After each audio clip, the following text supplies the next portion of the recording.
કૃષ્ણ. સ્વાગત છે તમારું રસીલાબેનના રસોડામાં. આજે આપણે મકાઈની વેરાયટી બનાવશું. મકાઈમાં બનાવશું આપણે ચાઇનીઝ કોર્ન ચાટ. તો આવો આપણે બનાવીએ લીલી મકાઈનો ચાટ. જો ચાટ બનાવવા માટે મેં અહીંયા લીલી મકાઈ લીધી છે. મેં મકાઈ લીધી છે એ ફ્રોઝન કરેલી મકાઈ છે. તમે ફ્રેશ મકાઈ પણ લઈ શકો છો. હવે આ મકાઈને આપણે ગરમ પાણીમાં 15 થી 20 મિનિટ બાફી લઈશું. તો જો અહીંયા મેં પાણી ગરમ કરવા મૂક્યું છે. પાણી ગરમ થઈ ગયું છે. હવે એમાં આપણે આ 500 ગ્રામ મકાઈના દાણા લીધેલા છે એમાં એડ કરી દઈશું અને એને 15 થી 20 મિનિટ સુધી બાફાવા દઈશું. હવે આપણે એમાં થોડું ઓછું મીઠું નાખીશું. વધારે મીઠું નહીં નાખીએ, સહેજ જ નાખીશું અને બફાવા દઈશું.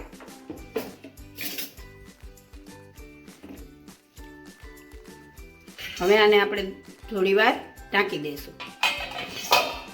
જો આપણે 10 થી 15 મિનિટ 15 થી 20 મિનિટ થઈ ગઈ છે.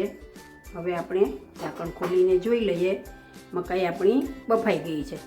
તો આપણે આને ગેસની ફ્લેમ બંધ કરી દઈશું અને આ મકાઈને જો આ રીતે બધા જ દાણા ઉપર આવી ગયા હોય એટલે મકાઈ બફાઈ ગઈ છે. હવે એને આપણે એક બાઉલમાં પાણી કાઢી લઈશું. જુઓ આ આપણી મકાઈ સરસ રીતે બફાઈ ગઈ છે. હવે એને આપણે કોટિંગ કરીશું. તો કોટિંગમાં આપણે મેંદો નથી લેવાનો, આપણે લેવાનો છે આ ચોખાનો લોટ અને કોર્નફ્લોર. હવે એમાં પહેલાં આપણે લીંબુ એડ કરીશું. લીંબુ સરસ રીતે મકાઈને ભીનું કરી દેશે. મકાઈ આમ સરસ રીતે ભીની થઈ જશે એટલે આપણે જે કોર્નફ્લોર અને ચોખાનો લોટ નાખવો છે તે સરસ રીતે મકાઈમાં ચોંટી જશે. તો પ્રથમ આપણે નાખીશું 1 મોટી ચમચી કોર્નફ્લોર.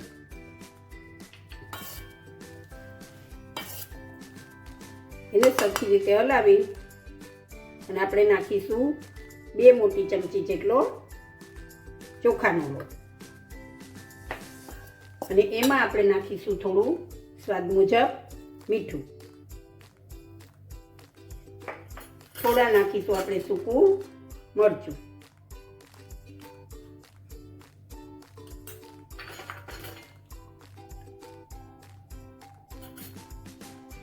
એમાં નાખીશું આપણે અડધી ચમચી હળદર. સૂકું મરચું આપણે સ્વાદ મુજબ જે તમારા ઘરમાં જે રીતે તીખું ખવાતું હોય તે રીતે એડ કરવાનું છે અને આપણે સારી રીતે હલાવી અને બધી મકાઈ કોટ થઈ જાય એ રીતે આપણે મિક્સ કરી લઈશું. જો આપણી મકાઈ સરસ કોટ થઈ ગઈ છે ચોખાના લોટને કોર્નફ્લોરમાં. હવે એમાં જે વધારાનો છે એ આપણે ચોખાનો લોટ ને કોર્નફ્લોર ચાળીને કાઢી લઈશું બહાર. તો શું આપણું તેલ પણ ગંધારું નહીં થાય અને મકાઈ સરસ એકદમ ક્રિસ્પી થશે. તો જો આપણે તેલ મૂકી દીધું હતું. તેલ ગરમ થઈ ગયું છે. હવે એને આપણે થોડા એમાં આ કોટિંગવાળા જે કોન છે એ નાખી અને આપણે તળી લઈશું. તો જો આટલું તેલ આવે એટલે ગેસની ફ્લેમ ધીમી રાખી અને આપણે બધી જ મકાઈ આ રીતે તળી લઈશું. જો આપણી મકાઈ હવે સરસ રીતે તળાઈ ગઈ છે. આવી રીતે મકાઈ તળવા આટલી મકાઈ તળવાને 2 થી 3 મિનિટ વાર લાગે છે. અને એક બાઉલમાં ટીશ્યુ પેપર મૂકીને એમાં કાઢી લઈશું. આપણી આ મકાઈ તળાઈને તૈયાર થઈ ગઈ છે. હવે એનો આપણે ચાઇનીઝમાં વઘાર કરીશું. તો ચાઇનીઝ વઘાર કરવા માટે મેં અહીંયા 2 મોટી ચમચી તેલ લીધું છે. તેલ ગરમ થાય એટલે મેં અહીંયા એક મોટો કાંદો સમારેલો લીધો છે અને 3 કલરના કેપ્સિકમ અને ગાજર. આ બધી વસ્તુ મેં ફ્રોઝન કરેલી લીધી છે. તમે ફ્રેશ પણ લઈ શકો છો. હવે તેલ આપણું ગરમ થઈ ગયું છે. એમાં આપણે સૌપ્રથમ કાંદાનો વઘાર કરીશું. કાંદાને આપણે સારી રીતે સતળાવા દઈશું. કાંદા સરસ રીતે સતળાઈ જાય તેલમાં એટલે આપણે આજે આપણે મિક્સ વેજીટેબલ લીધા છે ગાજર અને કેપ્સિકમ એ એડ કરીશું. એને આપણે સારી રીતે ચડવા દઈશું. તો આપણા શાકભાજી સરસ રીતે ચડી ગયા છે. હવે એમાં આપણે મસાલા કરીશું. તો સૌ પ્રથમ આપણે નાખીશું એમાં મીઠું. મીઠું આપણે સ્વાદ મુજબ લઈશું.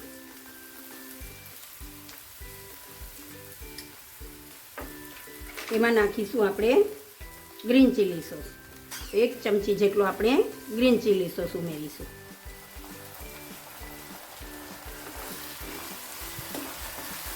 એમાં નાખીશું આપણે ડાર્ક સોસ.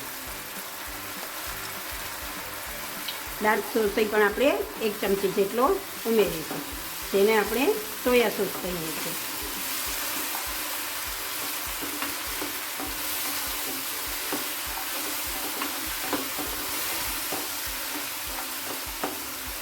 હવે એમાં આપણે થોડું પાણી એડ કરીશું.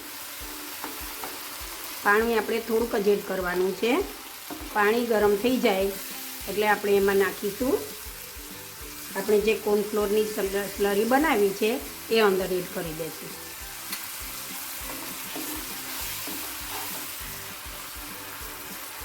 અહીંયા મેં કોર્નફ્લોર 1 ચમચી લઈને એમાં થોડું પાણી નાખી અને એની સ્લરી બનાવી છે. જો હવે આ ગ્રેવી ઘાટી થાય એટલે આપણે એમાં ચીલી ગાર્લિક પાવડર છે એ એડ કરીશું તીખાશ માટે.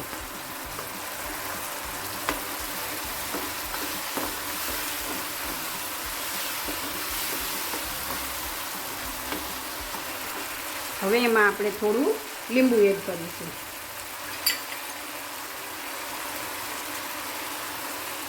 અહીંયા મેં વિનેગરનો ઉપયોગ નથી કર્યો અને મેં લીંબુનો ઉપયોગ કર્યો છે, તો આપણે 2 ચમચી લીંબુ એડ કરીશું.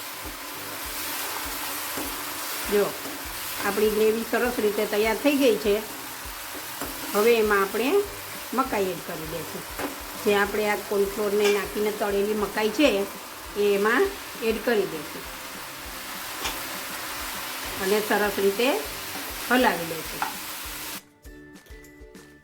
તો જો આ આપણો ચાઇનીઝ કોર્ન ચાટ તૈયાર થઈ ગયો છે. હવે એને આપણે ગાર્નિશિંગ કરશું. તો ગાર્નિશિંગમાં મેં લીધા છે અહીંયા લીલા ફ્રેશ લસણ અને થોડા લીલા ધાણા. તો જો જોઈને ખાવાનું મન થઈ ગયું ને, તો બનાવજો તમે પણ તમારી ઘરે ચાઇનીઝ કોર્ન ચાટ.